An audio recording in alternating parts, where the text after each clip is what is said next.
अगर आपसे यह पूछा जाए कि ईसा मसीह कौन थे, ईसा मसीह या जेसस क्राइस्ट, ये सारे लोग इस नाम से वाकिफ होंगे कि जेसस क्राइस्ट कौन थे। तो एक धर्म गुरु थे, एक रिलीजियस लीडर थे जिन्होंने क्रिश्चियनिटी को प्रपाउंड किया था। ठीक है, जिन्होंने क्रिश्चियनिटी को प्रपाउंड किया था। अगर मैं आपसे यह पूछूं कि जेसस क्राइस्ट की मृत्यु कैसे हुई थी, तब भी आप बता पाओगे कि उनको क्रूसीफाई करवा दिया गया था, उनका क्रूसिफिकेशन हुआ था। बट अगर मैं आपसे यह पूछूं वो जो क्रूसिफिकेशन है वो कौन से धर्म के लोगों ने किया या कौन से कम्युनिटी के लोगों ने किया, तो कई बार क्या होता है कि एक वैसिलेटिंग आंसर आता है, कुछ कहा नहीं जाता, कुछ पक्के तौर पर इसका प्रमाण हमें नहीं मिलता। कई लोगों का कहना है कि ज्यूस ने इनको मरवाया, कई लोगों का कहना है कि रोम के जो गवर्नर थे उन्होंने ज्यूस के इन्फ्लुएंस में आकर के उनका क्रूसिफिकेशन करवा दिया गया। ठीक है, बट यहां पर स्लाइड में आप देख रहे होंगे कि यहां पे पैलेस्टीनियन फ्लैग के बारे में बात की जा रही है। तो जब हम लोग अभी पैलेस्टीनियन फ्लैग जो कि हार्वर्ड यूनिवर्सिटी में जिसको लगाया गया, अगर हम लोग उसकी चर्चा करने वाले हैं, तो फिर मेरा पहला सवाल जेसस क्राइस्ट से क्यों था? मेरा पहला सवाल जेसस क्राइस्ट से क्यों था? तो इसका एक सिंपल सा जवाब है कि ये जो पैलेस्टीनियन फ्लैग जो आपके हार्वर्ड यूनिवर्सिटी पर लगाया गया है वो पैलेस्टीनियन कॉज को शो कर रहा है। ठीक है ना। अब ये पैलेस्टीनियन कॉज की बात आई कहां से? तो ये पैलेस्टीनियन कॉज की बात आई इजराइल पैलेस्टीन वॉर से। और ये जो इजराइल पैलेस्टीन वॉर की जो हिस्ट्री है वो 3000 साल पहले 3000 साल पहले शुरू हो गई थी। और जेसस क्राइस्ट के क्रूसेड से, क्रूसिफिकेशन से इसको बल मिला था। ठीक है, तो वहां से इंटेंसिफिकेशन शुरू हो गया था इजराइल और पैलेस्टीनियन कॉन्फ्लिक्ट के लिए। तो आइए आज की वीडियो में हम लोग देखते हैं कि इजराइल और पैलेस्टीन वॉर, ठीक है, जो 7 अक्टूबर को शुरू हुआ था, और ये शुरू कैसे हुआ था? इसकी शुरुआत वैसे हुई थी जब Palestinian organisation, Palestinian based organisation, Gaza based organisation जिसका नाम हमास है, उस हमास ने 5000 रॉकेट्स, उस हमास ने क्या किया था? 5000 रॉकेट्स को इजराइल पर छोड़ दिया था। और कहा जाता है कि दुनिया का सबसे शक्तिशाली आयरन डोम भी इस 5000 रॉकेट को पूरे तरीके से रोक नहीं पाया था। तो इसकी जो शुरुआत है, इसकी जो हिस्ट्री है, वो भी आज हम लोग देखेंगे। लेकिन उस हिस्ट्री, उस इतिहास को देखने से पहले हम लोग इस कॉन्टेक्स्ट को देख लेते हैं कि आखिर इतने दिनों बाद, लगभग 6, 7, 8 महीने के बाद आज के दिन ये चर्चा में क्यों बना हुआ है। तो दोस्तों, हुआ ऐसा कुछ है कि हार्वर्ड यूनिवर्सिटी अमेरिका की यूनिवर्सिटी है, और आपको पता है जो अमेरिकन यूनिवर्सिटी है या जो अमेरिका है वो पैलेस्टीनियन कॉज के अगेंस्ट में है। उसका जो समर्थन है वो किसको जाता है? तो वो इजराइल को जाता है। आप देख रहे होंगे स्लाइड में क्या है, स्लाइड में एक मूर्ति बनी हुई है। ठीक है, इस मूर्ति के पास क्या है? आप देखिए, इस मूर्ति के पास एक पैलेस्टीनियन फ्लैग है। ये मूर्ति किसकी है? तो ये मूर्ति है हार्वर्ड की, जिनके नाम पर या जिनके वजह से वो यूनिवर्सिटी बनी। ठीक है, जिनके नाम पर, जिनके वजह से वो यूनिवर्सिटी बनी। अब हुआ क्या है कि कुछ स्टूडेंट ने, जैसे इंडिया का जेएनयू फेमस है, ठीक है ना, जिस काम के लिए, रिवॉल्यूशन के लिए फेमस है, वो अपनी आवाज उठाने के लिए फेमस है, वो डेमोक्रेसी के लिए फेमस है वो। इसी तरीके से हार्वर्ड यूनिवर्सिटी के कुछ स्टूडेंट्स ने क्या किया है? हार्वर्ड यूनिवर्सिटी के कुछ स्टूडेंट्स ने क्या किया? ये जो हार्वर्ड है, इनके पास यूएसए का फ्लैग होता था, इनके पास यूएसए का फ्लैग होता था। उस यूएसए के फ्लैग को हटा करके यहां पर इन्होंने क्या किया? पैलेस्टीन का फ्लैग यहां पर डाल दिया। और यही नहीं, ये यूएसए में कई जगह पर ये चीजें हो रही हैं। वो पैलेस्टीनियन कॉज को सपोर्ट कर रहे हैं खुद यूएसए के लोग। यूएसए ही नहीं, यूनाइटेड किंगडम में अभी रिपोर्ट सामने आई है, जब ये पर्टिकुलर वीडियो मैं बना रहा हूं, तो उस समय अभी 5 से 10 मिनट पहले एक न्यूज आई है, यूके में, यूनाइटेड किंगडम में कुछ ज्यूज लोग हैं, ठीक है, कुछ ज्यूज लोग हैं, वो खुद इजराइल के अगेंस्ट हैं। वो ज्यूज कह रहे हैं कि इजराइल ज्यूज के नाम पर अपना पॉलिटिकल एजेंडा फुलफिल करवा रहा है। ठीक है, तो अब देखो बेसिकली यहां पर क्या हो रहा है, आप कुछ भी बोल लो, आप कुछ भी बोल लो, आप ये कह लो कि भाई इजराइल पैलेस्टीनियन कॉज सही है या इजरायली कॉज सही है, आप कुछ भी बोल लो, बट एक कंक्लूजन तक पहुंचने के लिए आपको इजराइल पैलेस्टीन के कॉन्फ्लिक्ट को समझना होगा। तो इजराइल पैलेस्तीन का कॉन्फ्लिक्ट आखिर है क्या? देखो, ये जो ओरिजिन ऑफ कॉन्फ्लिक्ट हुआ है इजराइल पैलेस्तीन का, वो 3000 साल पहले हुआ है। तो 3000 साल पहले ऐसा क्या हुआ? 3000 साल पहले ऐसा हुआ क्या? देखो, एक्चुअली होता क्या था कि जब से ज्यूज बना है, ज्यूज ने जितना परसिक्यूशन आज तक ज्यूज ने देखा है ना, उतना परसिक्यूशन आप पूरी दुनिया को मिला लोगे ना, तो उन पूरी दुनिया के लोगों ने उतना परसिक्यूशन नहीं देखा होगा जितना अकेले ज्यूज की कम्युनिटी ने देखा है। तो देखो हुआ क्या था, बेसिकली अब्राहमिक रिलीजन है ज्यूज, ठीक है ना, जो यहूदी होते हैं, जो इस्लाम होता है, जो क्रिश्चियनिटी होती है, ये सारे क्या है, ये अब्राहमिक रिलीजन इनको कहा जाता है। तो अब्राहम ने क्या किया, जब देखा कि दुनिया में सुपरस्टिशंस बढ़ रहे हैं, जब दुनिया में अंधविश्वास बढ़ रहा है, तो उन्होंने क्या किया, अब्राहम ने क्या किया, एक प्रॉमिस किया कुछ लोगों को, कुछ लोगों के साथ, कुछ लोगों को लेकर के एक ऐसा मतलब रिलीजन बनाने की, एक ऐसा धर्म बनाने की कोशिश की जो सुपरस्टिशंस पर ना चले, ठीक है, जो साइंटिफिक हो, जो रैशनल हो, वैसे लोगों को बनाया, वैसे लोगों को इकट्ठा किया और एक जगह पर लेकर के गए और उस जगह पर उनको बसा दिया गया, ठीक है। उस जगह को आज हम लोग इजराइल पैलेस्तीन के नाम से जानते हैं। तो ये 3000 साल पहले अब्राहम ने ये चीज करी थी। उसके बाद क्या होता है कि जब अब्राहम ये चीज करते हैं, करते वो ज्यूज वहां पर रहते भी हैं, बट धीरे धीरे धीरे धीरे समय थोड़ा सा क्या होता है, समय थोड़ा सा खराब होता है और ज्यूज का एक्सोडस शुरू हो जाता है। ज्यूज क्या हो जाते हैं, वो रिफ्यूजीज बन जाते हैं और ये मोसेस के द्वारा फिर से उस लैंड को रिक्लेम करने की कोशिश करते हैं। मोसेस कौन थे? तो मोसेस ज्यूज के एक धर्मगुरु थे जो अब्राहम के बाद आए थे। उसके बाद क्या होता है, उसके बाद क्या होता है कि जब ये फिर से मोसेस के अंदर, ये मोसेस जब इनको लीड करते हैं, ये वापस उस इजराइल पैलेस्तीन वाले जगह पर जाते हैं, तो वहां पर क्या होता है कि ये एस्टेब्लिश अपने आप को कर लेते हैं, ज्यूज अपने आप को एस्टेब्लिश कर लेते हैं। बट उस एस्टेब्लिशमेंट के दौरान क्या होता है कि दो किंग, किंग सॉल और किंग सोलोमन, जिनको सोलोमन एम्पायर काफी फेमस एम्पायर है, तो ये एंशियंट इजराइल पैलेस्तीन की बात हो रही है। तो ठीक है, तो उन्होंने क्या किया था कि जो ज्यूज के एस्टेब्लिशमेंट को फ्लरिश करवा दिया गया था। जो ज्यूज का जो एस्टेब्लिशमेंट है वो इनके टाइम पर काफी फ्लरिश हो गया था। लेकिन फिर देखो क्या होता है, समय बदलता है और बेबीलोनियंस का अटैक हो जाता है, ठीक है। जो समय बदलता है और क्या होता है, बेसिकली बेबीलोनियंस का कॉन्क्वेस्ट, बेबीलोनियंस का अटैक कहां पर होता है, उस पर्टिकुलर लैंड पर होता है और उसमें क्या होता है, पूरे जेरूसलम को कॉन्क्वेर कर दिया जाता है, जेरूसलम को जला दिया जाता है। अब इसके वजह से क्या होता है, कई सारे ज्यूइश का मैसेकेयर होता है, कईयों को एग्जाइल में भेज दिया जाता है। और वो जो किंगडम आप देख रहे थे सोलोमन के टाइम पे, सोल के टाइम पे, वो सारी चीजें, वो सारी खुशहाली सब बर्बाद हो जाती है। उसके बाद क्या होता है, यहां पर बेसिकली बेबीलोनियन कॉन्क्वेस्ट, बेबीलोनियंस यहां पर राज करते हैं।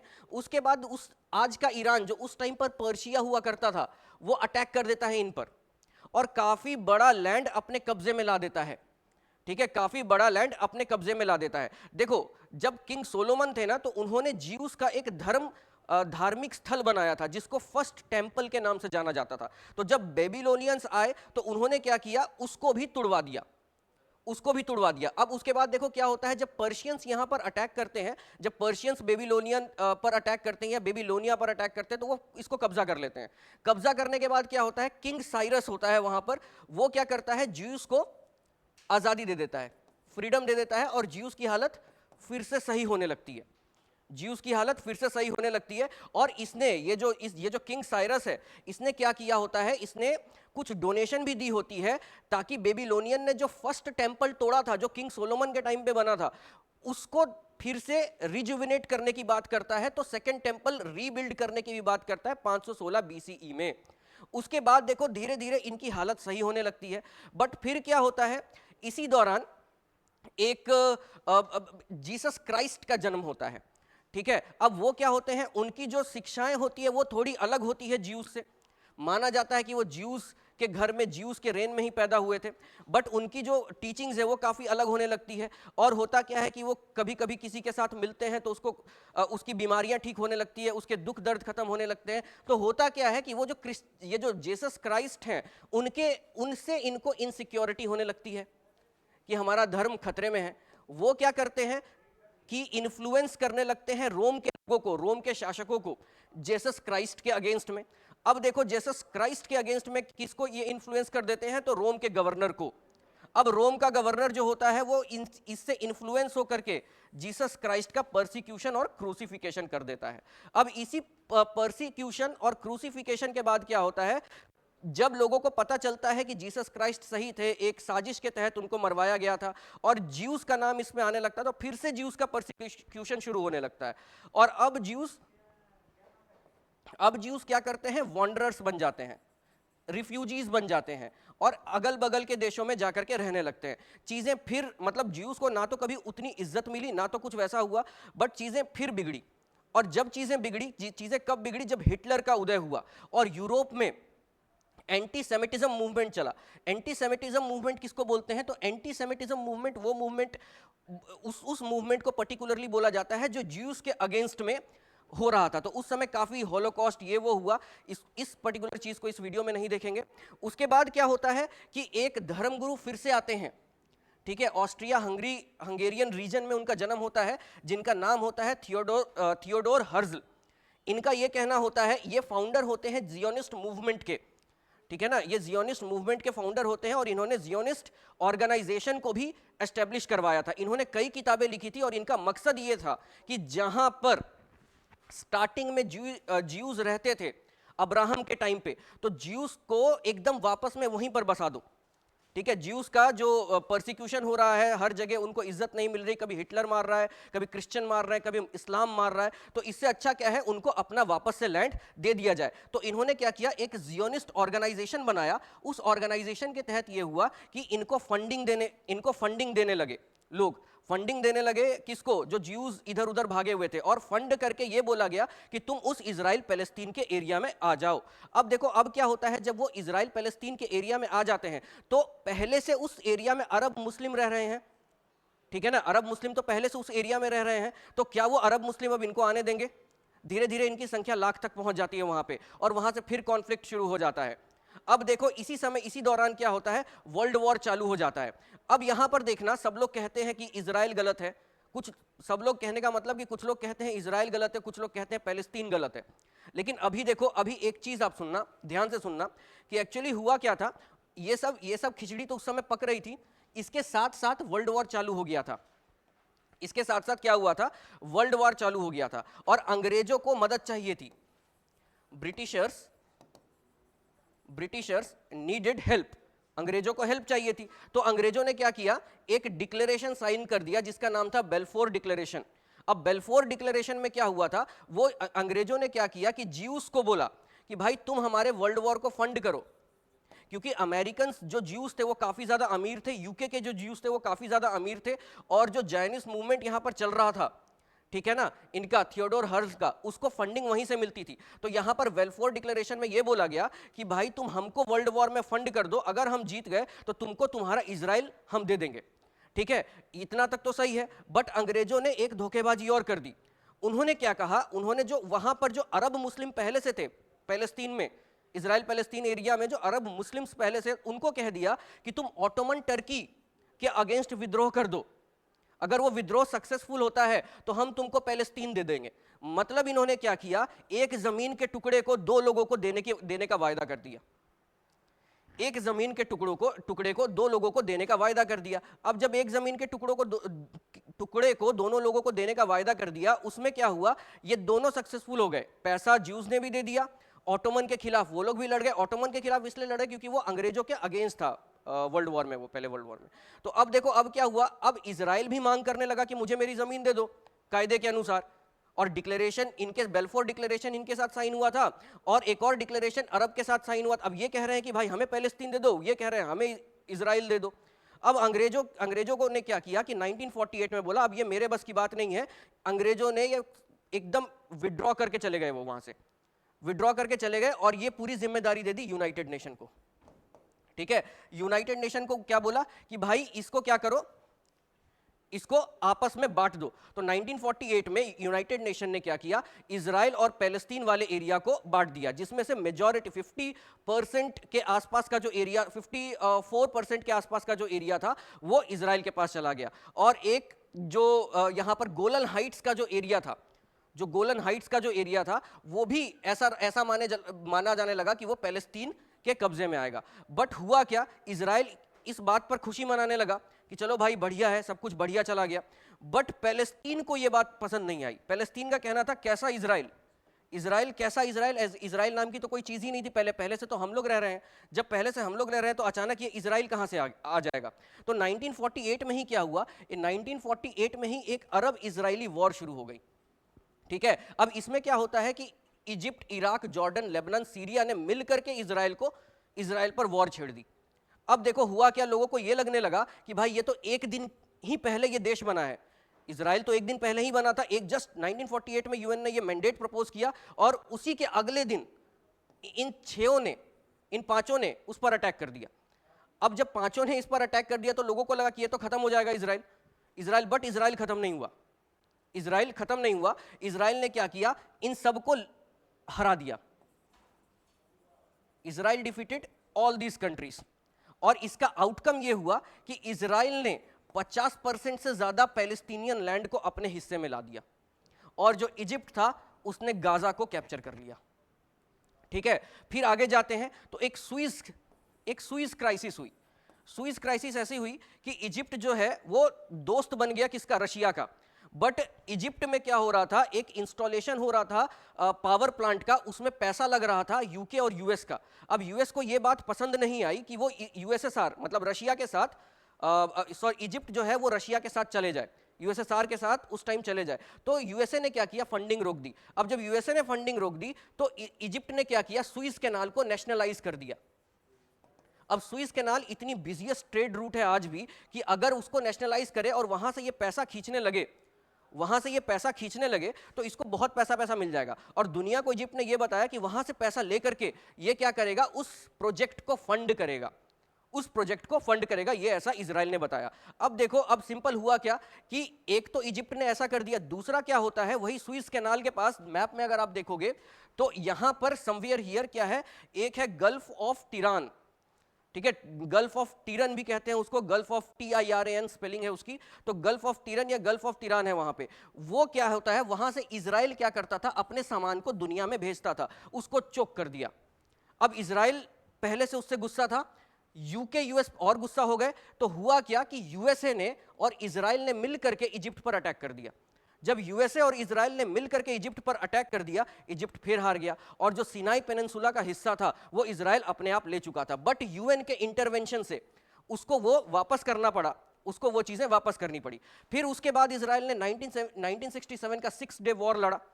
इसमें भी कुछ ज्यादा कुछ वो नहीं हुआ। 6 डेज वॉर में ये हुआ कि जो वेस्ट बैंक का जो एरिया है, गाजा स्ट्रिप का जो एरिया है और ईस्ट जेरूसलम है, उसको फिर से इजराइल ने ले लिया। अब देखो कितनी भी लड़ाई लड़ी गई है इजराइल और इनके बीच में, हर बार जो जीत हुई है वो इजराइल की ही हुई है। ठीक है, तो ये सिस्टम अभी तक चल रहा था। और अब लोग कहते हैं कि इजराइल गलत है या पैलेस्तीन गलत है। अगर आप लोग देखोगे ध्यान से तो ना इजराइल गलत है ना पैलेस्तीन गलत है। गलत यहां पर कौन है, यूनाइटेड किंगडम। ठीक है, अब देखो उसके बाद क्या होता है कि किसी को पसंद नहीं आ रहा था कि इजराइल नाम का देश बन गया और इजराइल सबको हराया जा रहा है। अंदर की जियोपॉलिटिक्स और भी है, वो डिटेलिंग किसी और दिन करेंगे। तो पहला क्या होता है, फर्स्ट इंतिफादा होता है। इंतिफादा का क्या मतलब होता है, रिवॉल्यूशन अरब में। तो यहां पर क्या होता है कि ये फर्स्ट पैलेस्टीनियन अपराइजिंग होती है, जिसमें यह कहा जाता है कि इजराइल जो ऑक्यूपाइड टेरिटरी है पैलेस्तीन का, उसको वापस कर दे। उसके बाद ओस्लो अकॉर्ड साइन किया जाता है। तो ओस्लो अकॉर्ड किसके किसके बीच में साइन किया जाता है, इजराइल और पीएलओ के बीच में। ठीक है, पीएलओ से ही निकला है हमास। ठीक है, तो पीएलओ अभी देखेंगे पीएलओ के बारे में भी। तो पीएलओ क्या होता है, तो ओस्लो अकॉर्ड साइन होता है, उस ओस्लो अकॉर्ड में इजराइल और पीएलओ के बीच में साइन होता है और एक पीस एग्रीमेंट को एस्टेब्लिश करने की बात की जाती है। फिर इसी में 2000-2005 के बीच में, 2000 और 2005 के बीच में सेकंड इंतिफादा होता है, जिसमें क्या होता है, इसमें सेकंड पैलेस्टीनियन अपराइजिंग होता है, जो कि बॉम्बिंग, सुसाइड बॉम्बिंग और वायलेंस से रिलेटेड होता है। अब देखो, अब यहां पर क्या होता है, हम लोग पीएलओ के बारे में थोड़ा सा देख लेते हैं। तो ये जो पीएलओ है और ये हमास है, ये बहुत ही इन्फ्लुएंशियल पैलेस्टीनियन पॉलिटिकल और मिलिटेंट ऑर्गेनाइजेशन है। एक्चुअली मिलिटेंट ऑर्गेनाइजेशन और वायलेंट ऑर्गेनाइजेशन हमास और पीएलओ दोनों है, बट हमास जो है वो इस्लामिक बेस्ड पर है, वो उसका जो आउटब्रेक है वो इस्लामिक है। लेकिन जो पीएलओ है वो क्या है, वो सेक्युलर है। ठीक है, और ऐसा माना जाता है कि जब पीएलओ बना था तो पीएलओ फ्री पैलेस्टीन की बात कर रहा था, जो इजराइल को पसंद नहीं आया। तो ये सेक्युलर बंदा था यहां पर, इसका लीडर, तो इसके अगेंस्ट उन्होंने एक इस्लामिक रिलीजन के एक बंदे को उन्होंने खड़ा कर दिया, जिसने बाद में हमास का फॉर्मेशन किया। ठीक है, तो बेसिकली ये चीज है यहां पर। अब यहां पर क्या है, 1964 में पीएलओ का फॉर्मेशन हुआ है, ये एक अम्ब्रेला ऑर्गेनाइजेशन है, जबकि हमास 1987 में 1980s में बना था, फर्स्ट इंतिफादा के टाइम पे। ठीक है, उसके बाद इसका जो एस्टेब्लिशमेंट हुआ, वही जो डिफरेंस है बेसिकली वही सेक्युलर और नॉन सेक्युलर का यहां पर ये शो करता है। अब अगर पर्सपेक्टिव की बात की जाए, आपसे पर्सपेक्टिव की बात की जाए, तो भाई देखो, अगर इजरायली पर्सपेक्टिव से देखोगे तो इजराइल सही कर रहा है, क्योंकि इजराइल को ऐसा लगता है कि अगर इजराइल ने उसको कैप्चर नहीं किया, अगर इजराइल ने उसको कैप्चर नहीं किया तो वो फिर से इजराइल पर अटैक करेगा। हम इसको पैलेस्टीनियन पर्सपेक्टिव में ये लगता है कि भाई हमारी ज़मीन शुरू से है तो हमें हमारी ज़मीन मिलनी चाहिए। इंटरनेशनल पर्सपेक्टिव में ये लगता है कि भाई पीस मेंटेन हो, कोई भी चीज़ इलीगली वहाँ पर ना हो। उसके बाद यहाँ पर कई ज़्यादा रोल्स की बात की जाती है, तो यूनाइटेड नेशन के रोल्स की बात की जाती है, जो इजरायली ऑक्यूपेशन जो कि अनजस्टिफाइड है उसको हटाने पर जोर दिया जाए, डिप्लोमेटिक एफर्ट्स हो जिससे पीस मेंटेन हो, ह्यूमैनिटेरियन एड भेजा जाता है। अभी आपने न्यूज़ में देखा होगा कि जर्मनी यूरोपियन कंट्रीज पैलेस्टीनियन को एड भेज रहे हैं। इकोनॉमिक प्रेशर, क्योंकि सैंक्शंस लग जाते हैं। अभी आपने ये जो यूनिवर्सिटी देखा ना, यूनिवर्सिटीज़ के पास बहुत पैसे होते हैं, ये निवेश कर देती हैं, तो जब वॉर होता है ना तो इनको इनके रिटर्न्स में इनको मुश्किलें आने लगती हैं। उसके बाद फ्यूचर क्या है, तो देखो टू स्टेट सोल्यूशन इसका एक टू स्टेट सोल्यूशन इसका एक फ्यूचर प्रोसेस हो सकता है, जिसमें इजराइल और पैलेस्टीन दोनों ये बोले तो हाल में ऐसा देखा जाएगा कि पैलेस्तीन इस कॉज को मान लेगा। क्यों? क्योंकि अभी वो घाटे में है।